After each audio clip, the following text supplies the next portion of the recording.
We have very little physical, archaeological, well-preserved evidence of any of the palaces of the ancient Egyptian pharaohs. So let's talk about what evidence we do have and what we can deduce about the royal luxuries of a palace. I'm going to try to mention all of the ones that we do know about, but I'm really only going to talk about the ones that have been well preserved.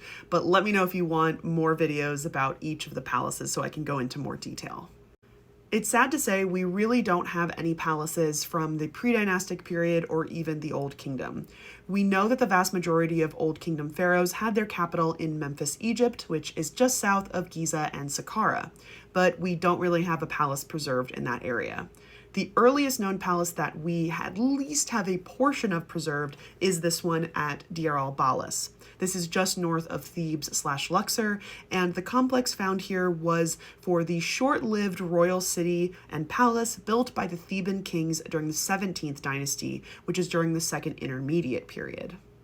The vast majority of better preserved palaces date to the New Kingdom, and honestly, there's really only two that are well preserved. This is the palace of Amenhotep III called Malkata, and then there are the multiple palaces of his son Akhenaten in Amarna. Probably one reason why Malkata is much more well preserved than others, although it's not the best, was that it's located on the west bank of Thebes in a more deserty area, and thus really nobody's ever developed on top of it. And this is probably what has happened to a lot of previous palaces that were probably built very close to the river. Malkata does have some amazing reconstructions, so let me know if you want to know more about those. Akhenaten built multiple palaces in Amarna, and the most preserved is going to be here at the Northern Palace. And I mean, you can see this place is massive. Unfortunately, nowadays, it kind of looks like this. And I'm telling you, well preserved is a big understatement with a lot of these. He also built the king's house in the central city, and this one was actually connected directly to the Great Aten Temple to allow the pharaoh to go in between the temple and his house really quickly. We also know of another palace of Amenhotep III, which was located in Tel El Daba or Avaris, and that is in the Nile Delta. This is a location that's very interesting because it was also the central city for the Hyksos people where they settled.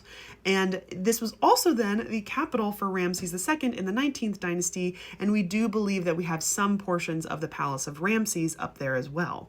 But because of the wet environment of the Delta, not much has been preserved from really any of those sites. And they also kind of built everything on top of each other, which definitely doesn't help our archaeology that much. Let me know if you want to know more about some of these palaces in Egypt, or maybe let's just focus on the ones that we have some preservation for.